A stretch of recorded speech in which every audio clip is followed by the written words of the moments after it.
Hey, good morning students. This is मान Singh Yadav here. आज हम डिस्कस करने वाले हैं आपके जो चैप्टर चल रहा है साइंस में हमारे आसपास के पदार्थ मैटर्स इन आवर सराउंडिंग्स। ठीक है ना। हमने डिस्कस कर लिया था, आई थिंक हमने पढ़ लिया था स्टेट्स ऑफ मैटर। पदार्थ की कितनी अवस्थाएं होती हैं? पदार्थ की 3 अवस्थाएं होती हैं और हम तीनों अवस्थाओं के बारे में बात कर चुके थे। ठीक है ना। कौन कौन सी अवस्थाएं थी? एक तो थी ठोस अवस्था, दूसरी क्या थी? द्रव अवस्था, और तीसरी क्या थी? गैसीय अवस्था। ठीक है ना। हम आपको एक बार थोड़ा सा रिवाइज करवाते हैं। क्या था? ठोस अवस्था क्या थी? वे पदार्थ जिनका आकार, अमाप व आयतन निश्चित होता है तथा जिन्हें संपीड़ित नहीं किया जा सकता। जैसे संपीड़ित मतलब तोड़ना, उन्हें अलग नहीं किया, जैसे लोहा, पत्थर आदि। ठीक है ना। द्रव अवस्था में बात किए थे वे पदार्थ जिनका आयतन निश्चित होता है परंतु आकार अनिश्चित होता है तथा इन्हें संपीड़ित नहीं किया जा सकता, जैसे जल, दूध आदि। ठीक है ना। क्या नहीं किया जा सकता? वे पदार्थ जिनका आयतन निश्चित होता है परंतु आकार अनिश्चित होता है। आयतन तो निश्चित होगा लेकिन आकार इनका क्या होगा? अनिश्चित होगा। ठीक है ना।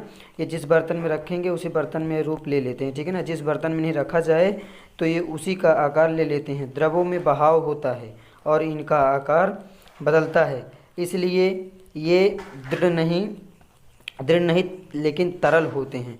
गैसीय अवस्था में बात किए थे वे पदार्थ जिनका आयतन व आकार दोनों अनिश्चित होता है और जो संपीड़ित होते हैं, जो टू, जैसे ऑक्सीजन, नाइट्रोजन गैस, ये सब क्या हैं? गैसें हैं। ये एक जगह दूसरी जगह ये सब आती जाती रहती हैं। ठीक है ना। एग्जाम्पल के थ्रू कुछ हम समझने की कोशिश करते हैं।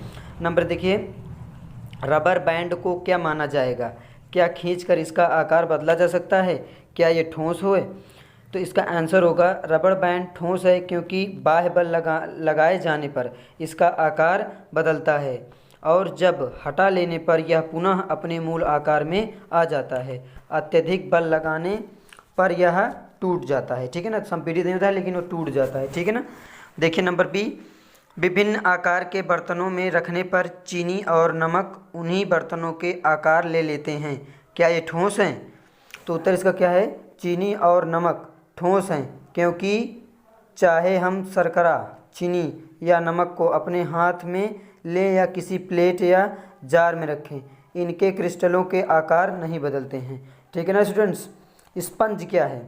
यह ठोस है लेकिन फिर भी इसका संपीड़न संभव है। क्यों? स्पंज ठोस है क्योंकि स्पंज में बहुत छोटे छोटे छिद्र होते हैं जिनमें वायु का समावेश होता है, मतलब वायु उसमें चली जाती है।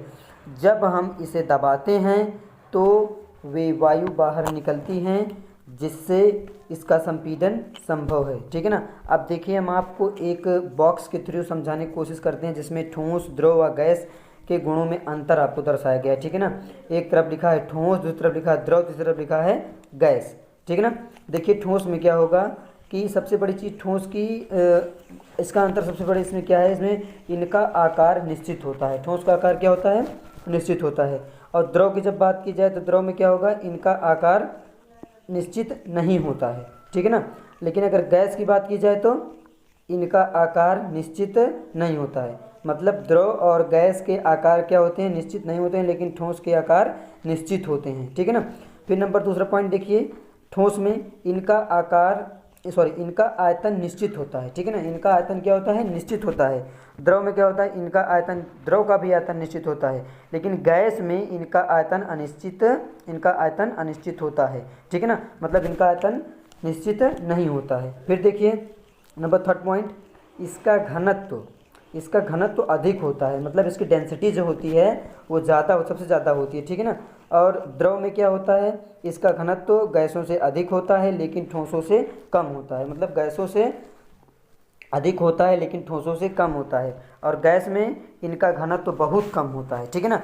ये कठोर होते हैं। कौन? ठोस नंबर 4 देखिए, ये कठोर होते हैं। और द्रव क्या होता है? ये कठोर नहीं होते हैं। ठीक है ना। और गैस क्या होता है? ये भी कठोर नहीं होते हैं। ठीक है ना। नंबर 5 देखिए, इनके कणों में अंतराण्विक बल बहुत अधिक होता है। अंतराण्विक बल बहुत अधिक मतलब पास इनके अंदर जो बल होते हैं ना बहुत अधिक, बहुत पास बल इसमें लगा रहता है। ठीक है ना। द्रव में क्या होता है? इनके कणों में अंतराण्विक बल गैसों से अधिक होता है। ठीक है ना। इनके कणों में अंतराण्विक बल गैसों से अधिक होता है, गैस से अधिक होता है। इनके कणों में अंतराणिक बल नगण्य के बराबर होता है, मतलब नगण्य मतलब ना के बराबर, जीरो के बराबर होता है। नंबर 6 पॉइंट देखिए, इसके कणों में विसरण नगण्य होता है। विसरण इसमें क्या होता है, नगण्य होता है, ठीक है ना। इसके कणों में विसरण गैसों की अपेक्षा कम होता है, ठीक है ना।